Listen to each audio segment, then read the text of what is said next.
ஒரு மாடு மேய்ச்சலுக்காக வழி தவறி ஒரு காட்டுக்குள்ள போயிடுச்சு. மாலை நேரம் நெருங்கிடுச்சு. ஒரு புலி தன்னை நோக்கி வருவத மாடு பார்த்தது.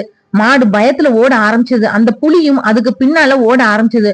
ஓடக்கூடிய மாடு முன்னாடி ஒரு குளத்தை பார்த்தது. பயந்து போன மாடு குளத்துக்குள்ள நுழைஞ்சிருச்சு. புலியும் அதை பின்தொடர்ந்து குளத்துக்குள்ள நுழைஞ்சிருச்சு. அந்த குளம் ரொம்ப ஆழமா இல்ல.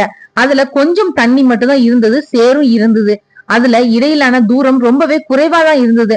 ஆனா இப்ப புலி சேற்றுல சிக்கினதுனால அதால எதுவுமே செய்ய முடியல. மாடு மெதுவா சேற்றுக்குள்ள மூழ்க தொடங்க ஆரம்பிச்சது. புலியோட கிட்டக்க மாடு இருந்தப்பவும் புலி அதை பிடிக்க முடியல. அவங்க மெதுவா சேற்றுக்குள்ள மூழ்க ஆரம்பிச்சாங்க. ரெண்டு பேருமே சேற்றுக்குள்ள கிட்டத்தட்ட கழுத்து வரை முங்கிட்டாங்க.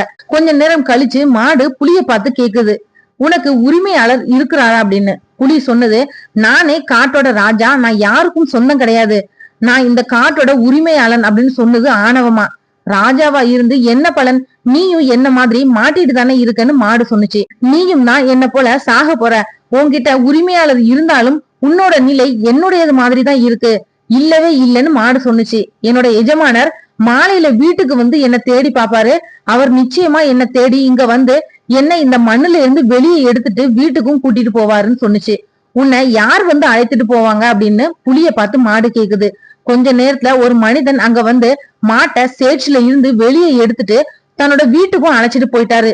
செல்லுறதுக்கு முன்னாடி மாடு அதோட உரிமையாளர் ரெண்டு பேருமே நன்றியோட ஒருத்தர் பாத்துக்கிட்டாங்க.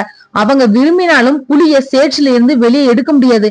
ஏன்னா அது அவங்களோட உயிருக்கு அச்சுறுத்தலாவே, அதாவது பயமா கூட இருக்கலாம். மாடு அப்படின்றது மன தாழ்மையுள்ள நம்மளோட இதயத்தோட சின்னம். புலி அப்படின்றது இருமாப்புள்ள நம்மளோட மனம்.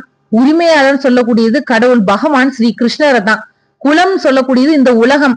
நான் தான் எல்லாமே, எனக்கு யாருடைய ஆதரவும் தேவையில்லை அப்படின்னு சொல்லக்கூடிய ஆணவம் அழிவோட விதையை விதிச்சிடும். நம்மளோட உரிமையாளர் பகவான் ஸ்ரீ கிருஷ்ணர் நம்ம கண்ணோட இமை போல காத்துட்டு இருக்காரு அப்படின்னு நம்பிக்கையா இருப்போம்.